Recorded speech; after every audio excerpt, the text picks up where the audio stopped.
Hey, welcome back to Online Meetings. Speak Up with Confidence.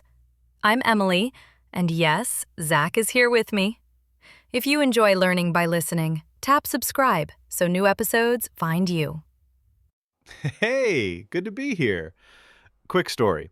At our 9 a.m. stand-up, I talked for almost 2 minutes while muted. I unmuted, apologized, and we all laughed. Classic start to the week. We've all done it. Today, we'll get comfortable with real meeting language, checking audio, joining the conversation, asking for clarification, and summarizing action points. Clear, simple phrases that help you sound natural. We'll watch timing too, how to jump in without interrupting. A useful word is agenda, the list of things we plan to discuss. We'll also keep tone friendly, brief, and professional. Small tech checks save stress. Before I speak, I glance at the mic icon and say, "Quick audio check. Can you hear me clearly?" That tiny line opens the door and protects everyone's time. If the connection slows, I say, I'm hearing a bit of lag. Lag means a delay between voices or video. Naming the problem helps the team fix it fast and stay focused. When I want to contribute, I wait for a breath. Could I chime in for a moment? Chime in means join politely. It's soft, respectful, and people usually welcome it. When something isn't clear, I ask, just to clarify, is the deadline Friday or Monday? Clarify means make the idea exact, short and respectful, and it keeps projects on track. Near the end, I like to wrap up with action points. Next steps. I'll draft the email, you review, we send tomorrow. Action points are the specific tasks each person takes. Quick recap: timing your voice, tech-friendly phrases, polite interruptions, and clear summaries. If this sounds useful, hit subscribe or follow so you don't miss the next segment. Stay with us. Next, we'll try short, real-life lines for Zoom and Teams, so you feel calm, clear, and ready to speak up.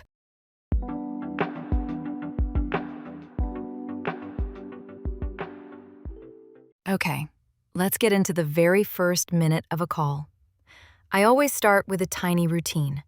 Mic check, quick look at the Wi-Fi bars, and one clear line to the room. Quick audio check. Can everyone hear me clearly? Last week, I heard my own voice bouncing back. I said, I'm hearing an echo. Does anyone have 2 devices on? Echo is that repeating sound. My teammate muted his phone, and suddenly, everything was clean. When the sound feels slow, I name it. I'm getting a bit of lag. Lag means a small delay. Then I add, I'll switch off video to help the audio. People appreciate the quick fix. The classic problem is mute. I try a gentle nudge. I think you might be on mute. Mute means your mic is off. Unmute means turn it back on. Simple, kind, and zero drama. On a client kickoff, I opened with, "Quick sound check. Am I clear on your side?" Then I added, "If I freeze, I'll rejoin." Freeze is when your video stops moving. It set expectations early and kept everyone calm. I also watch the little mic icon. If my voice sounds thin, I switch microphones and say, "One moment, adjusting audio." Short updates reduce confusion and show you're on it. Noisy room? I say, "There's some background noise on my side. Give me a second to close the window." Background noise just means sounds we don't want. That one sentence protects everyone's focus. For bigger calls, I do a name check. Maya, can you hear me okay? Raj? A quick roll call confirms audio fast. If cameras are on, thumbs up works as a silent signal. Mini recap. Start with a friendly sound check. Name problems simply. Echo, lag, mute. And suggest a fix. Switch off video, unmute, or change mic. Clear, short lines make you sound calm and professional from the first seconds. Storm night memory, My internet dropped twice. I said, "If I drop, I'll be back in 2 minutes." Drop means the connection cuts. Because I warned them, no one panicked when it happened. Before sharing, I check visuals with, "I'll share my screen. Can you see the slides?" Slides are the pages in a presentation. That line prevents talking for 5 minutes to a blank screen. So the recipe is quick check, name the issue, offer a fix, and keep your tone light. With that foundation, jumping into the conversation becomes much easier.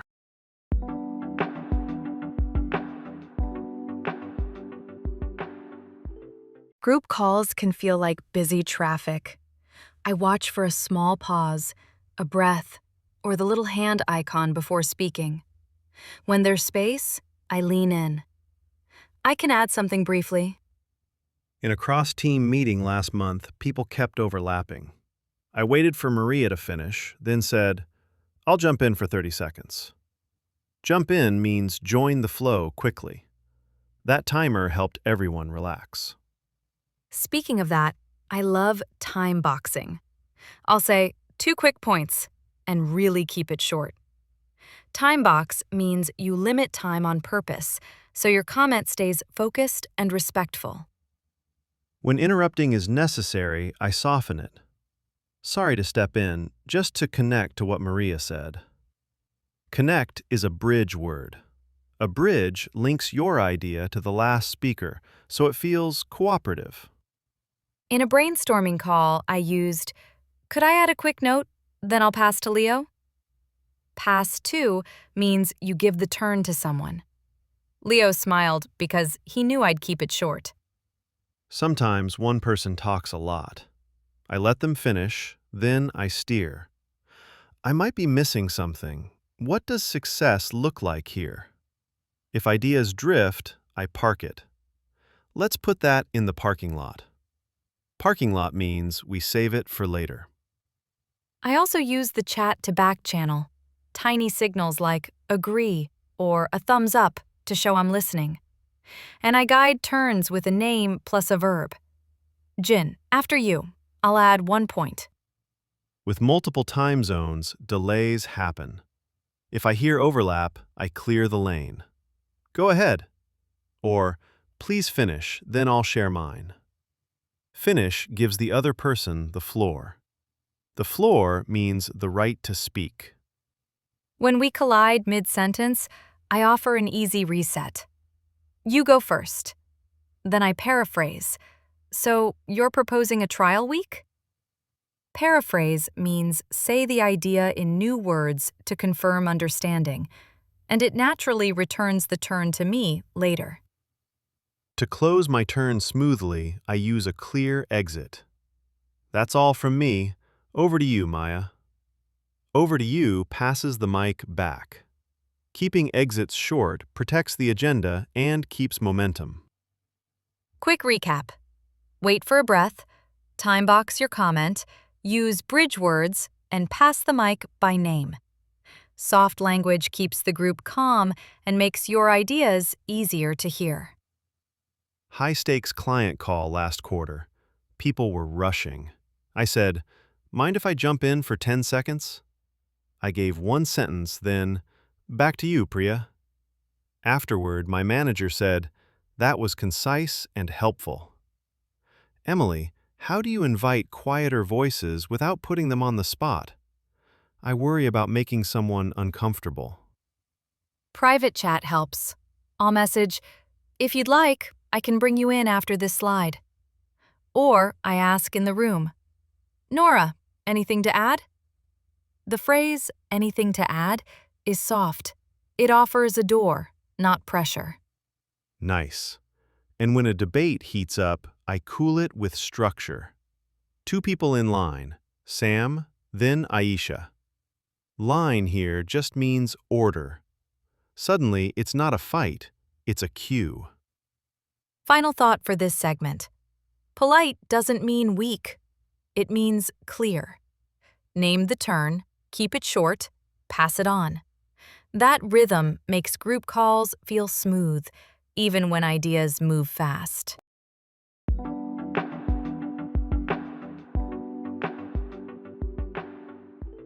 Clarification saves time and stress. When a plan sounds fuzzy, I keep my tone light and say one simple line to open the door. Just to clarify, it keeps the conversation kind and focused. Quick story. On a product call, I heard ship by Friday, but wasn't sure if that meant morning or end of day. I asked, just to clarify, is the deadline Friday morning or by close of business? Close of business means the workday finish. I had a similar moment with the word draft. I asked, when you say draft, do you want a rough outline or a full version? Draft means the first version, not polished, and that question saved a rewrite. Scope questions help too. I said, if I understood right, the scope is only the home page, not the checkout. Scope means the boundary of work. Out of scope goes to a later phase. When steps feel messy, I ask, could you walk me through the process at a high level? Walk me through means explain step by step. High level means the big picture, not the tiny details yet. I like to confirm with numbers. So, to confirm, 2 deliverables this week, slides and a 1-page summary. Did I miss anything important? Deliverables are the things you will produce and hand over. Examples make everything clear. I told our designer, could you show one sample screen so we're aligned? Aligned means we share the same understanding. One picture cut 10 minutes of talking. Tiny recap. Open softly, just to clarify. Ask for meaning, and restate what you heard. Those 3 moves keep meetings smooth and prevent surprises later. Acronyms can be traps. I asked, what does COB mean for you, and which time zone? Time zone is the local time area. I also check ETA, which means estimated time of arrival or finish. If audio is messy, I confirm in chat. To be precise, are we using version 3.2 or 3.3? Then I repeat back, I heard 3.2. Repeat back is a quick accuracy check. When something feels confusing, I soften it. I might be misunderstanding. Could you rephrase that? Rephrase means say it in different words. People respond well when they feel respected. For sensitive updates, I ask for visuals. Could you share your screen for 2 minutes? A short screen share turns abstract talk into concrete steps, and everyone breathes easier. Funny you say that. Yesterday I asked, just to double check, is the budget tentative?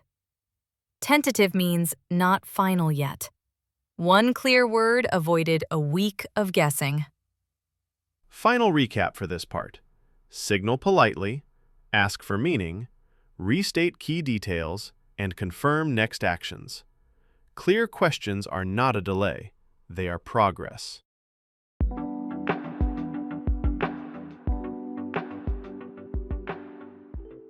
Let's land the plane with clear endings. When a call finishes, I like one simple moment. Action points and next steps. It turns ideas into movement and helps everyone leave knowing exactly what to do. Last quarter, an intern project drifted for weeks. I paused and said, next steps. I'll draft the deck, Priya reviews by Wednesday, Leo sends the invite. 3 lines. People nodded, cameras unmuted, and suddenly we had momentum. My favorite structure is owner, deliverable, deadline. Owner means who is responsible. Deliverable is the thing we hand over. Deadline is when it must be done. Simple labels make tasks easy to remember and track. I add 2 checks, priority and blockers. Priority is what comes first. A blocker is anything that stops progress, like missing data. I'll say, top priority is the home page. Blocker is the image pack from marketing. I also capture it in chat. Action items in chat. Emily, outline by Tuesday. Zach, numbers by noon. Team, Comments by EOD. EOD means end of day. Seeing it typed reduces confusion later. Time zones can cause surprises. I confirm. Due Friday, 5 p.m. CET, which is 11 a.m. ET. I also choose a home for updates. Let's keep follow-ups in the project channel so nothing gets lost. Quick recap moment in the meeting. So far, we agreed on A, B, and C. Did I miss anything? Recap just means a short summary. That question catches mistakes while people are still present. I learned this the hard way. A fast client call ended with no summary. 2 teams did the same task. Double work. Now I finish with 2 sentences and a smile. That's assigned, that's due. When time is tight, I use soft nudges. Before we close, can we lock next steps? Or, just to make sure we're aligned, who owns testing? Nudge means a gentle push that keeps things moving. Handoffs matter. I'll end my turn with, "Over to you for the report. I'll do a quick check-in tomorrow." Check-in is a short update. Clear handoffs stop tasks from floating in the air. If something isn't finished, I carry it over. We'll carry over the dashboard to next Tuesday. Carry over means move to the next meeting, so expectations stay realistic and calm. Final recap. List action items, assign an owner, set a deadline, name any blockers, choose where follow-ups live, and confirm time zones. Do that, and your meeting ends with clarity and energy.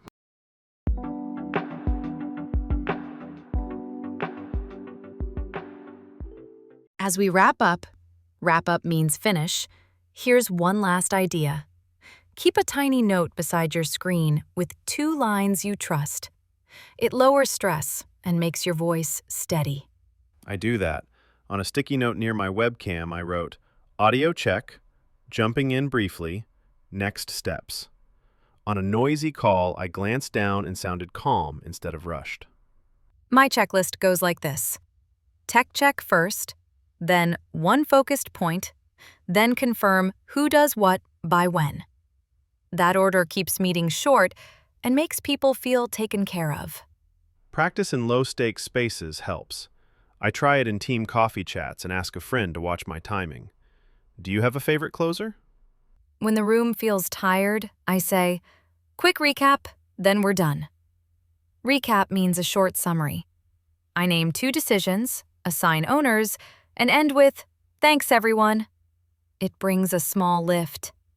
On client calls, I add, before we wrap, what does success for next week look like? Success here means clear result, like report sent or tests passed. Then I check time zones. Tone matters. People can hear your smile. On Monday, the handoff was messy. I took a breath and said, here's what we agreed. That calm sentence cut the tension and moved on. Tiny pause tip. Give 2 seconds of quiet after a summary. That silence invites questions. If no one speaks, I add, all good?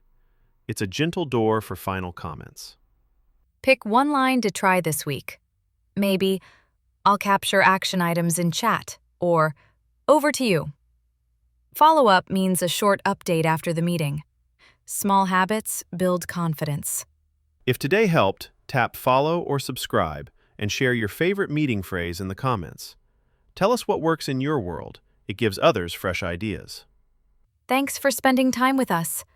Next up, we'll handle tough questions and stay calm in Q&A.